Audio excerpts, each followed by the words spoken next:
सत्संगत जी, प्यार से कहना धन निरंकार जी। तो ये जो आप सबका सत्संग के प्रति, निरंकार के प्रति, सेवा के प्रति, सुमिरन के प्रति ये जो अपना एक मन है, जो निरंकार में टिकाने वाली बात होती है, जो अपना असली रूप है हर एक का, उसकी पहचान करने तक की यात्रा ही नहीं है। सिर्फ एक बार जब ये रूबरू होकर इस प्रभु परमात्मा का ज्ञान, ब्रह्म ज्ञान द्वारा आज हमें जब मिल जाता है, तो उसके बाद जीवन को कैसे जीना है, वो सब बातें जो इस सत्संग रूप से हमें शिक्षा मिलती है, उसको किस तरह अपने जीवन में अपनाना है। तो वही भाव आप सबका आज दिख रहा है कि चाहे आज कुछ भी करा जा सकता था दिन में, पर आप सब ने ये वो डिसीजन लेकर कि आज सत्संग ही किया जाए। तो उस तरह ये जो नहीं भी आ पाए और उनका भी ध्यान था सत्संग में आने का, या आप सब जो आए भी, तो कैसे ये समय की बात है कि अपना यूज़ जो किया उसको इस प्रभु परमात्मा निरंकार के एहसास में बिताने वाली बात आ जाती है कि कैसे हमारा एक एक पल ये प्रभु परमात्मा निरंकार ने जो हमको बख्शा है, उस पल को हम सदुपयोग करते हुए कि किस तरह हमारी इंटेंशन की बात होती है वो कि हमें सत्संग में आकर एक एक पल सिर्फ आकर बैठ के चले जाना नहीं, पर एक एक वक्ता चाहे छोटे बच्चे की ज़ुबान से था, बुज़ुर्ग की, बहन भाई जिनसे भी कविता रूप, गीत रूप, स्पीच रूप, जो भी बोला सबने, वो एक एक वचन ऐसा था जो पूरे जीवन में एक इम्पैक्ट पॉजिटिव कर देता है। तो आज उसी तरह सत्संग में भी हमने ये सब जो आज सुना है, तो दातार कृपा करे कि ये ताउम्र हमारे जीवन में ये अच्छी बातें, ये हमारे सिर्फ बोल तक नहीं रह जाए, कान में घुस के सिर्फ दूसरों को सुनाने के लिए नहीं रह जाए, बल्कि हमारी सोच में, हमारे व्यवहार में, हमारे कर्मों में भी झलके। तो ये पंक्तियों में जिस तरह ये बात हो रही है हरदेव वाणी में कि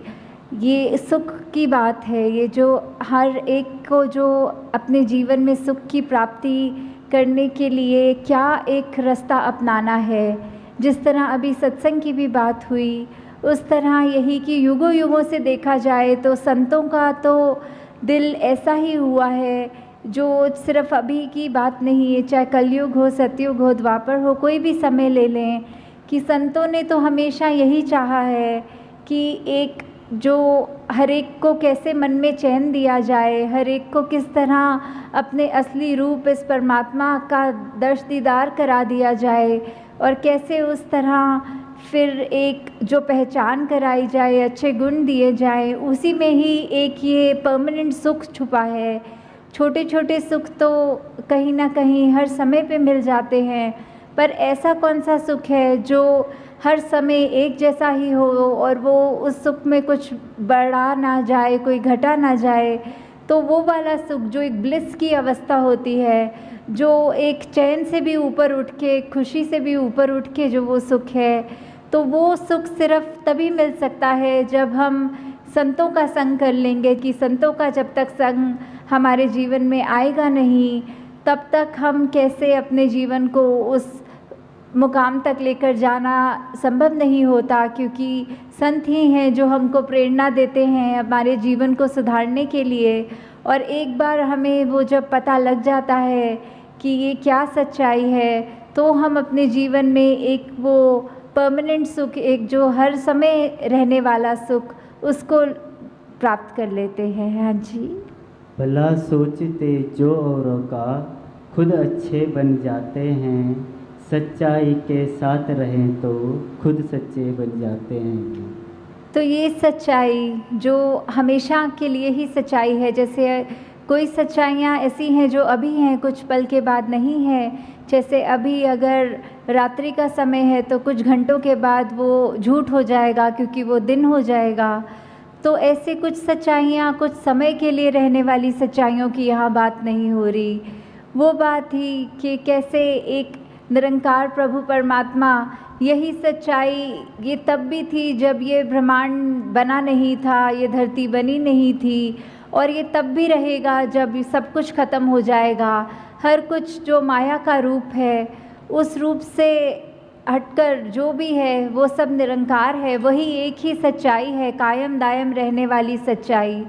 तो उस सच्चाई से जितने ज़्यादा हम जुड़ेंगे, हमारे अपने मन के भाव उन गुणों को अपनाएंगे कि कैसे ये हम इस निरंकार जैसा बनता और जाते रहें। जैसे विशालता का जिक्र आता है, और भी जो भी हमारे को गुण समझ में आते हैं कि हर एक गुण इस निरंकार में स्वयं है, और वैसे ही हम उतना ही हमारा भी मन सच्चा होता जाएगा जितना हम खुद सिमरन रूप में, संगत रूप में, सेवा रूप में इस निरंकार से जुड़ते चले जाएंगे। तो वो नेचुरली वही बात कि हमारे मन में भी वही सच्चाई अपनी पकड़ और बनाएगी, और हमारा मन भी फिर कुछ और गलत चीज़ें सोचने के बजाय सिर्फ ये सच्चाई से ही जुड़ता चला जाएगा। हाँ जी। सब कुछ पीछे रह जाता है, नेकी ही संग जाती है, मालिक की दरगाह में जाकर नेकी काम आती है जी। तो ये वाली जो हमारा जीवन काल मिला है, इसमें हमको जहाँ कर्म करने की पूरी आज़ादी है, वहाँ ये जो नेकी की बात हो रही है, जो नेकी की शिक्षा दी जा रही है कि हमने अगर ये अब सच्चाई को जान भी लिया तो उसके बाद भी हमारा जीवन कैसे होना चाहिए, हमारे मन के भावों से ही ये बात शुरू होती है कि हम अगर अपने मन में ये सिखलाइयों को, जो एक ह्यूमन वैल्यूज़ होती हैं, ये एक दूसरे की हित रखना, एक दूसरे को खुशी देना, हर एक के जीवन में एक आराम देने वाली बात, जो भलाई की भावना लेके मन में अगर हम कोई भी कार्य करते हैं, वो इरादा, वो इंटेंशन, वो ही बहुत मायने रखता है कि कर्म से पहले तो वो हमारी इंटेंशन की बात है कि कर्म तो फिर भी बाद में करेंगे, पहले तो उसको सोचना ही, वहीं से ये यात्रा शुरू है। तो ये नेकी करने की बात कि जितना हम जीवन में निरंकार से जुड़े रहेंगे उतने ही हमारे कर्म कुछ भी गलत हमसे नहीं करवाएंगे। हम खुद वो चेतन अवस्था में रह कर कि निरंकार हर समय है, प्रभु परमात्मा हर समय हमें देख रहा है, तो कुछ जानबूझकर तो गलती नहीं कर पाएंगे। और वही बात कि मन में सिर्फ अच्छाई जब रहेगी तो ये नेकी का रास्ता लेके हम ना कि सिर्फ अपना ही जीवन संवारेंगे, पर औरों के लिए भी, उनके जीवन में भी हम और उनको भी खुशी दे सकेंगे। और यही नेकी है जो हमारे साथ सदैव हमारे जीवन काल में, जहाँ हमारे को एक अच्छा जीवन जीने की कला बख्शेगी, और वही बाद में भी जहाँ वो परमात्मा की दरगाह वाली बात है कि उस समय भी जब मृत्यु हो जाएगी तो भी हमारा ये जो जीवन में हमने कर्म किए हैं, वो चाहे हमारी एक बात तो वो भी हो जाती है कि कर्म को जहाँ बोला है कि बुरे कर्म तो एक अलग तरह की बेड़ी है और ये अच्छे कर्म चाहे सोने की बेड़ी है, तो जहाँ वो बात भी है कि कर्म हम अगर सोचें कि हम खुद कर रहे हैं तो उसको अगर अच्छा करें या बुरा करें तो वो एक बैगेज साथ लेके चलने वाली बात हो जाती है। पर जब हमने पहले ही प्रण में जहाँ ये तन मन धन को सरेंडर वाली बात, ये समर्पित कर दिया इस परमात्मा के आगे कि सब जो बख्शा है उसी का है, तो ये ख्याल भी और ये कर्म भी जो भी हमारी तो कोई औकात नहीं कि करें, तो जब उस भाव से हम रहेंगे और हमारे अच्छे कर्म हमसे होते जाएंगे तो फिर वही बात है, वही कर्म है जो आगे हमारे मृत्यु के समय भी हमारे साथ जो आगे जाएंगे। हाँ जी। कभी किसी का बुरा सोचना सबसे बुरी बुराई है, कहे हर देव भला कर सबका, इसमें तेरी भलाई है जी। तो ये सरबत के भले वाली बात कि हर एक में कोई फ़र्क ना करते हुए कि ये भलाई की भाव जब मन में है, ये मन में जो रोशनी जग गई है, तो फिर उस रोशनी ने कोई पार्शियलिटी नहीं करनी, कोई ऐसा नहीं सोचना कि सिर्फ इस व्यक्ति के लिए ही रोशनी है, इस व्यक्ति के लिए अंधेरा है। तो वो जब रोशनी जगी है तो वो हर एक बराबर है, आगे हर एक को ही उतना ही दिखना है। तो हमने भी अपने नज़र में कोई फ़र्क नहीं करना, वो भाई कन्हैया वाली सेवा भक्ति की बात कि जहाँ युद्ध के मैदान में जब उनसे भी पूछा गया कि आपने